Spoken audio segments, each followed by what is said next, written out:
specialist.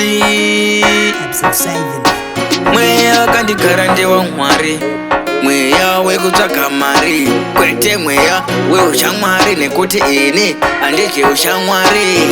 Saka ndati 1 2 3 inini ndiri free, ameno kuti chi kunza sombri. 1 2 3 inini ndiri free, ameno kuti chi kunza sombri. Maro akandaridza ndisombri, achibika mafanzi anakidzwa kulete nevapakura, nekuti changa chaibva saka imi chenyu kudya, saka musandisaiza chenyu chete kundipika. Saka ndatitenderedza kadzika kumairo pulo tangidza icho batidza akudawo pressure pa furidza. Saka ndatitenderedza kadzika kumairo pulo tangidza chakudzima icho batidza akudawo pressure pa furidza. Yapinda yega automatically, ini ndiri kutaura financially, ini ndakasimba spiritually, plus ndiri zimonya physically. Sombri achapopora divhara anondiziva, buledo achaparidza tabgei achavaudza G7 achasimbisa chisamendo munakidza mashindi nomunakidza roni anondisimbisa. Saka ndatitenderedza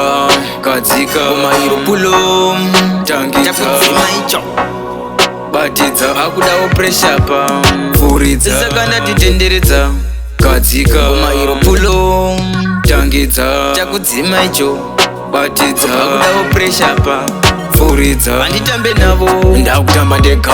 Ushamwari navo, ndatobva ndaregedza. Kutsvaga kauro, handife ndaregedza. Zvemucholo inene ndakarega. Kubva pandakatanga vese vaindiseka rasi, vakondepeka pabhekija, vachitora paFacebook, vachilaika zvese, vachitokandera paTikTok, vachifolowa paInstagram, vachitembe. Ndaka ndinovasembesa kadzika kumairo pulo tangidza chakudzima icho batidza akudawo pressure pa furidza. Saka ndatitenderedza kadzika kumairo pulo tangidza chakudzima icho batidza akudawo pressure pa furidza.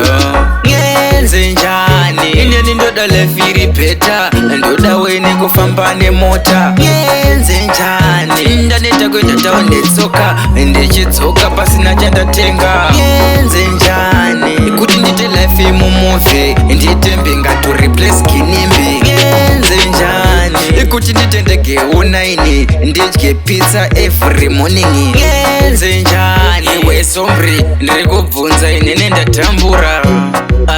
Ngenze njani ndotodawo zvinhu zvakanaka, ndigoitawo life yakanaka. Zvandibaya. Big up Endo boy, yo Black Spider Jadivo, it's a cool again.